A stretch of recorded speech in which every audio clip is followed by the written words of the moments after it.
What would happen if the atomic bomb had never been invented? Imagine a world where the most devastating weapon ever created simply didn't exist. How different would our planet look today? Would we be living in peace, or would World War II have dragged on for years longer, claiming millions more lives? Would the Cold War have even happened? Would technology have advanced at the same pace? The answers might shock you, and by the end of this documentary, you'll understand just how deeply this single invention shaped absolutely everything about the world you live in right now. So buckle up, because we're about to explore an alternate timeline that will make you question everything you thought you knew about history, politics, science, and even your daily life. Let's start by understanding what we're actually talking about. The atomic bomb wasn't just another weapon. It was a fundamental shift in human capability, a moment when we unlocked the power of the atom itself and turned it into something that could erase entire cities in seconds. On August 6, 1945, the United States dropped an atomic bomb on Hiroshima, Japan, killing approximately 140,000 people by the end of that year. 3 days later, another bomb fell on Nagasaki, killing around 70,000 more. These two events forced Japan to surrender, ending World War II in the Pacific. But what if none of that had happened? What if the Manhattan Project had never succeeded, or had never been attempted at all? What if Einstein's famous letter to President Roosevelt in 1939, warning about the possibility of Nazi Germany developing atomic weapons, had never been written or had been ignored? Let's explore this alternate reality step by step, and I promise you the implications are far more reaching than you might imagine. First, let's talk about World War II itself. Without the atomic bomb, the war in the Pacific would have continued well into 1946, possibly even into 1947. The United States military had already drawn up plans for Operation Downfall, which would have been the invasion of mainland Japan. This operation was divided into two parts: Operation Olympic, targeting the southern island of Kyushu in November 1945, and Operation Coronet, aimed at the Kanto Plain near Tokyo in March 1946. Military strategists estimated that such an invasion would cost between 400,000 and 800,000 American casualties, with Japanese casualties potentially reaching into the millions. The Japanese military had already demonstrated their willingness to fight to the last person, as seen in the battles of Iwo Jima and Okinawa, where Japanese soldiers and civilians chose death over surrender. The Japanese government was preparing the entire civilian population to resist the invasion with bamboo spears, rifles, and improvised weapons. Women, children, and the elderly were being trained for combat. The Japanese military doctrine of the glorious death of 100 million meant that the entire Japanese population was expected to fight and die rather than accept defeat.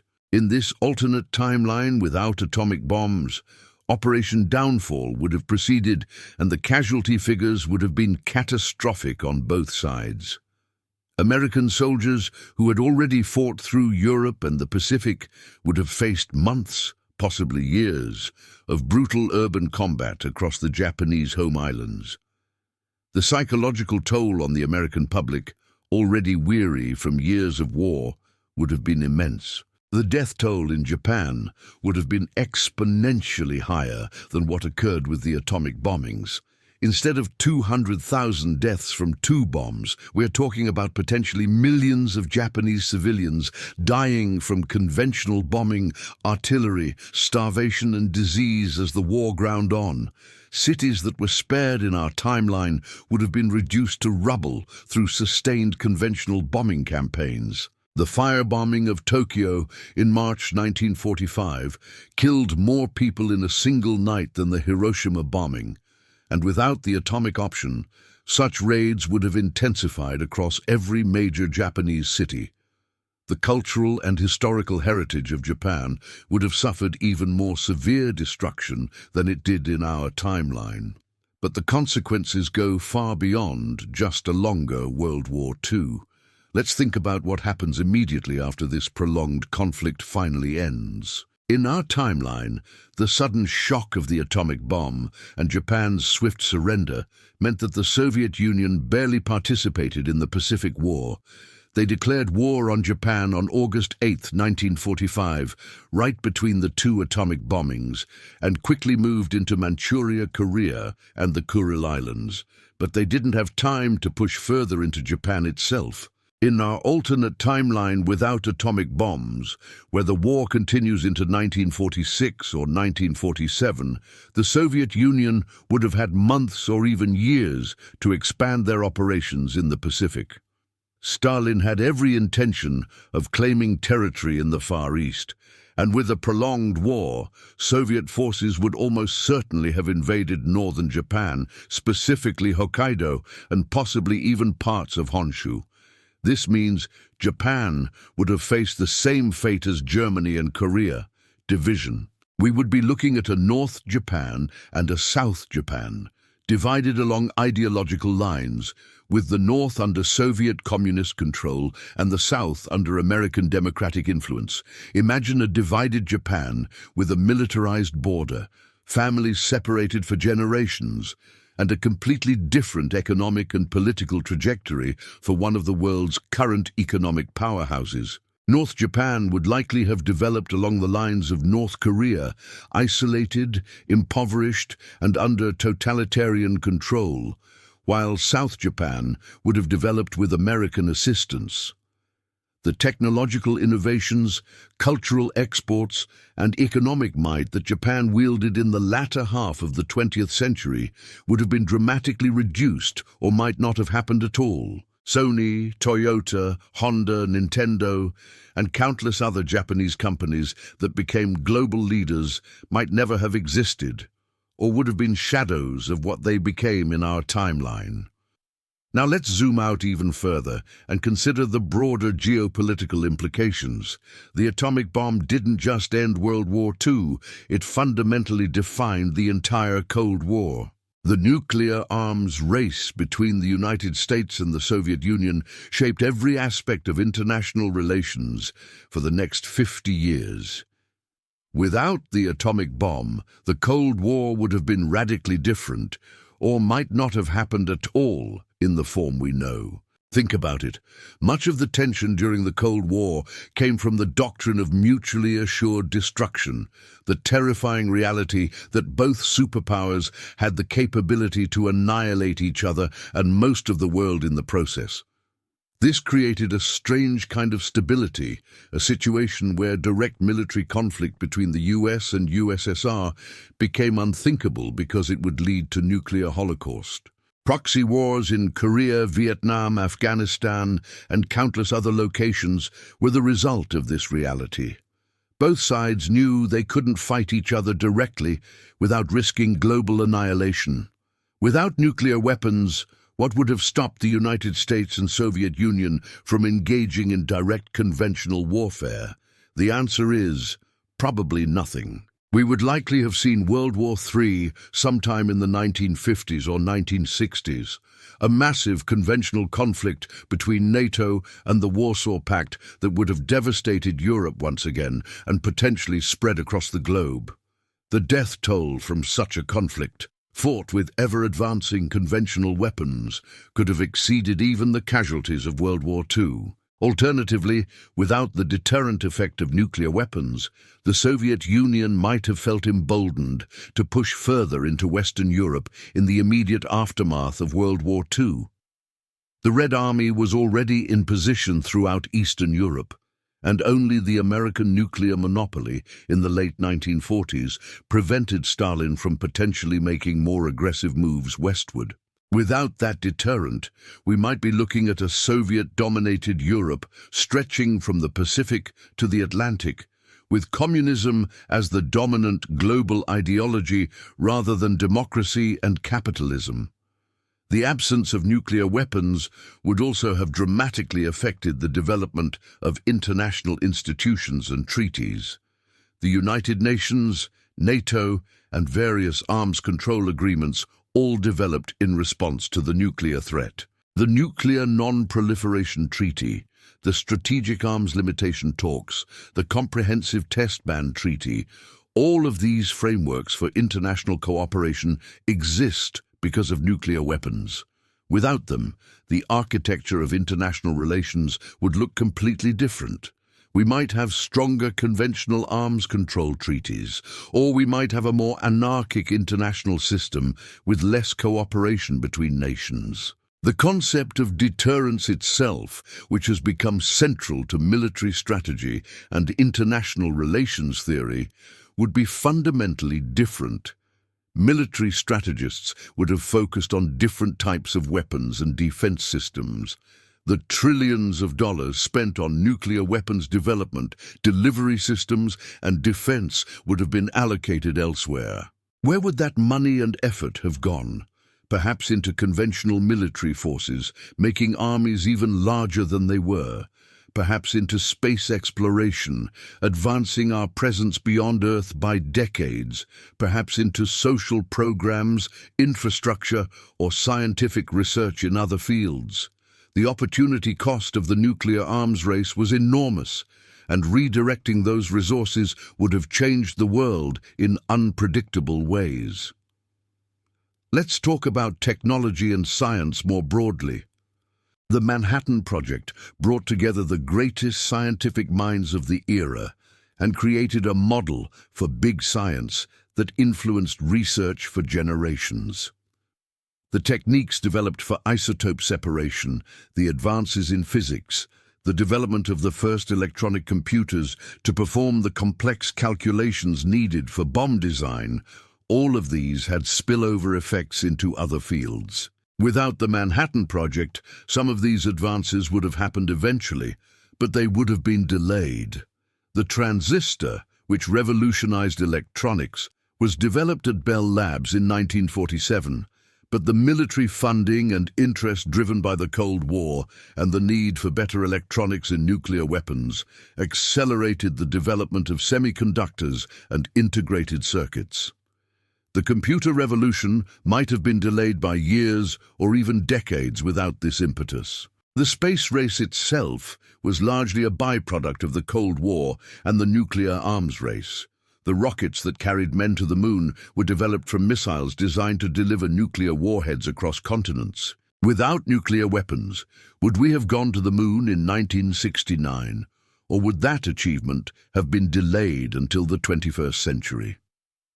The satellite technology that we now rely on for everything from GPS to communications to weather forecasting was developed primarily for military reconnaissance to monitor nuclear capabilities. Without that driving force, our current interconnected world might have taken much longer to develop. Medical technology also benefited in unexpected ways from nuclear weapons research. The study of radiation effects led to advances in cancer treatment through radiation therapy. Radioactive isotopes used in medical imaging and treatment were byproducts of nuclear research. Nuclear magnetic resonance, discovered in the 1940s during atomic research, eventually led to MRI technology that saves countless lives today. Without the push to understand nuclear physics for weapons purposes, these medical advances might have come much later, meaning people who were cured or diagnosed in our timeline might have died in an alternate reality without atomic bombs. It's a strange and uncomfortable truth that something designed for destruction contributed to healing, but that's the complex reality of technological development. The environmental movement as we know it also has roots in nuclear weapons. The images of mushroom clouds, the fear of radioactive fallout, the concept of nuclear winter, all of these contributed to a growing awareness of humanity's ability to damage the planet on a global scale. The atomic bombings of Hiroshima and Nagasaki and the subsequent atmospheric nuclear tests created a generation deeply concerned about existential threats to human civilization. This awareness helped fuel the environmental movement of the 1960s and 1970s. Without nuclear weapons, Environmental consciousness might have developed differently, perhaps more slowly, focused only on pollution and resource depletion rather than the existential threat of total annihilation. The concept of the Anthropocene, the geological epoch defined by human impact on Earth, is closely linked to the nuclear age. The radioactive isotopes from nuclear testing will be detectable in geological strata for millennia, marking our time period in Earth's history. Without nuclear weapons, our mark on the planet would be different, though probably not less significant given climate change and other impacts. Culture and society have been profoundly shaped by living under the shadow of the bomb. The existential dread of potential nuclear annihilation influenced art, literature, film, and music for generations. The science fiction genre as we know it was heavily influenced by atomic anxieties. Movies like Dr. Strangelove, The Day After, and countless others explored nuclear fears. Literature from Kurt Vonnegut to Cormac McCarthy grappled with the implications of nuclear weapons. The counterculture movements of the 1960s were partly a response to the absurdity of the Cold War arms race.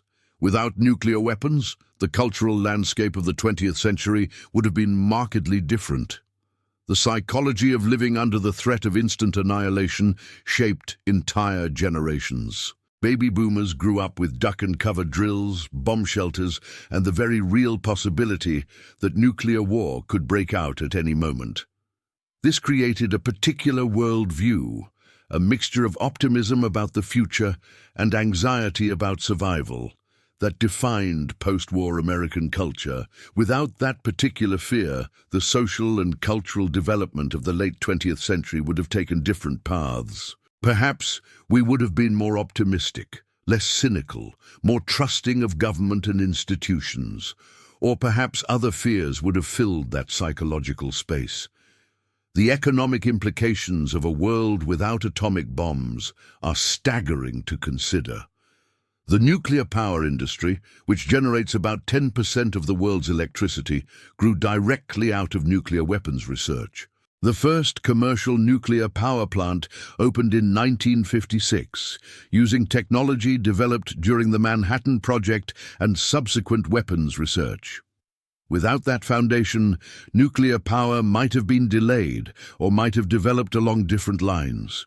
Countries that rely heavily on nuclear power, like France, which gets about 70% of its electricity from nuclear plants, would have completely different energy infrastructures. The debate over nuclear power versus fossil fuels and renewable energy would be entirely different.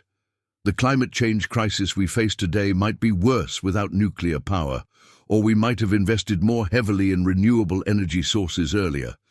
The entire energy landscape of the modern world could be unrecognizable. The military-industrial complex that President Eisenhower warned about in his farewell address was built largely around nuclear weapons and delivery systems. Entire regions of the United States, from Los Alamos to Oak Ridge to Hanford, exist primarily because of nuclear weapons development. Thousands of companies and millions of jobs were created to support the nuclear enterprise. Without it, the American economy of the 20th century would have developed very differently. Some regions would have remained rural and undeveloped, while others might have become more important. The concentration of scientific and engineering talent in certain areas, the development of particular industries, the flow of government funding, all of this would have been redirected. Let's consider specific countries and how they would be different without nuclear weapons.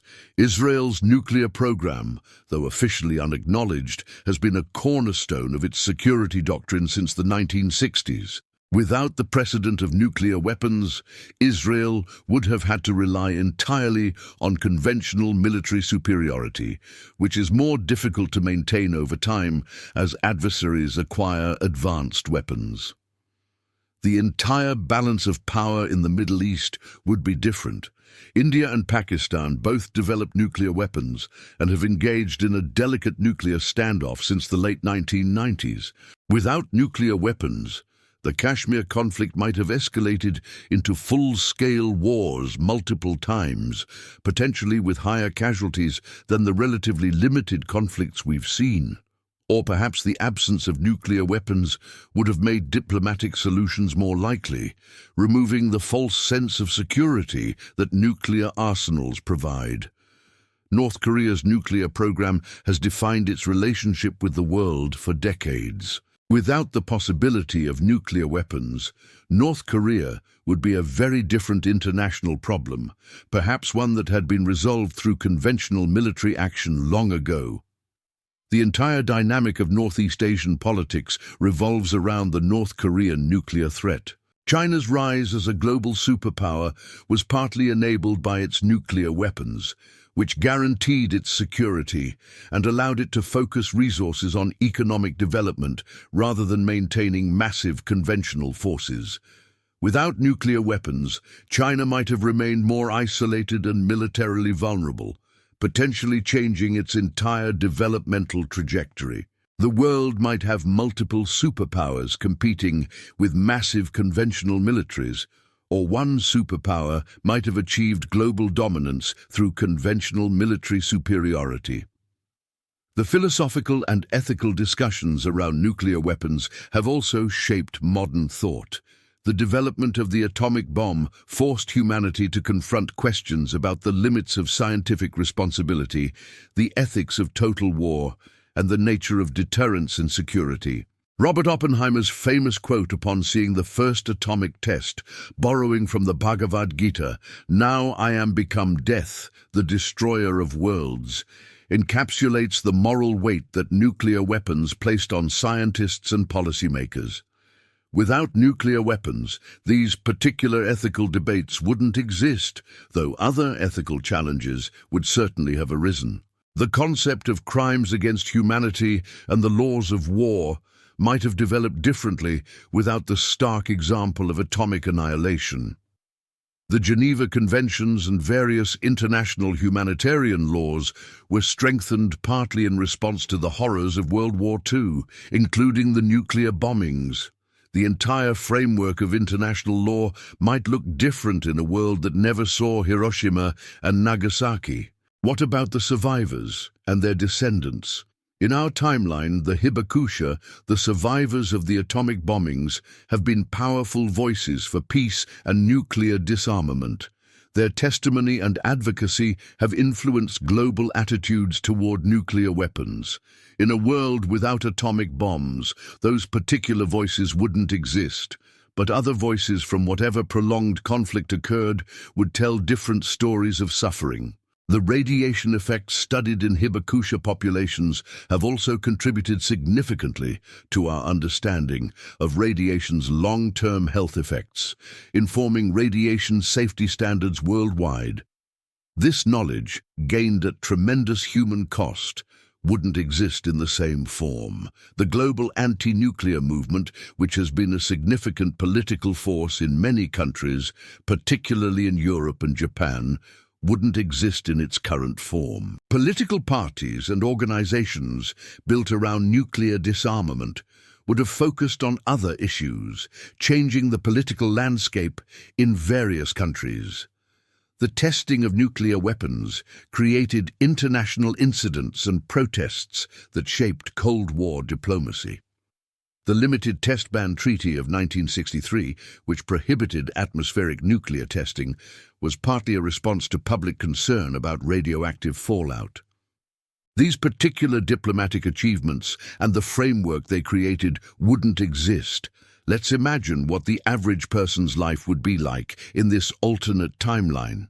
You might live in a world where World War II is remembered as even more devastating than in our timeline, with invasion of Japan creating casualties that dwarf even the Holocaust in scale.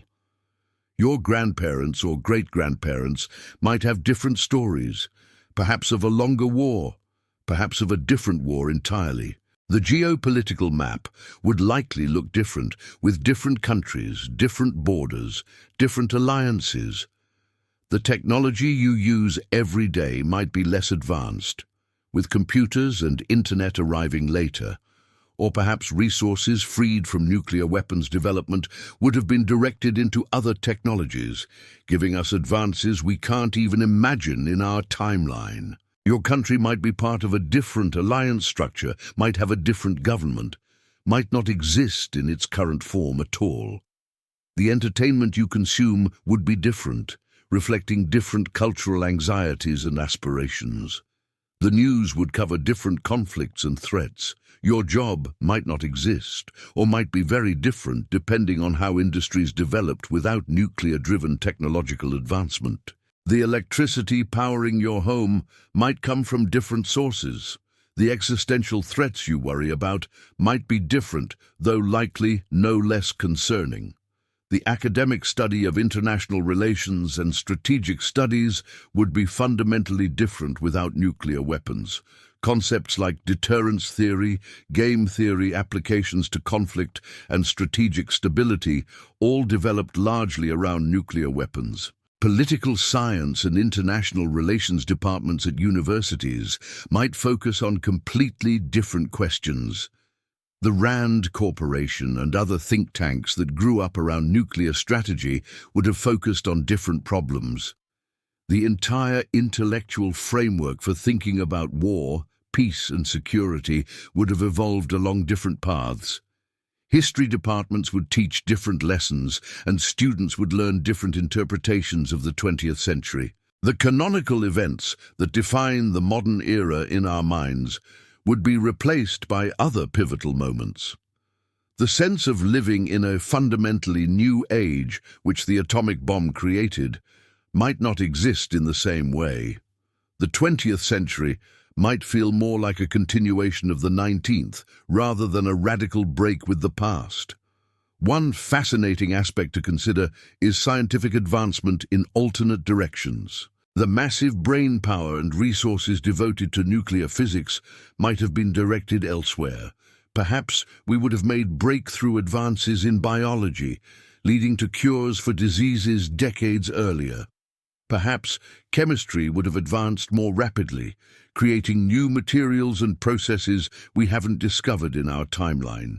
Perhaps we would have made faster progress in understanding consciousness, artificial intelligence, or quantum computing.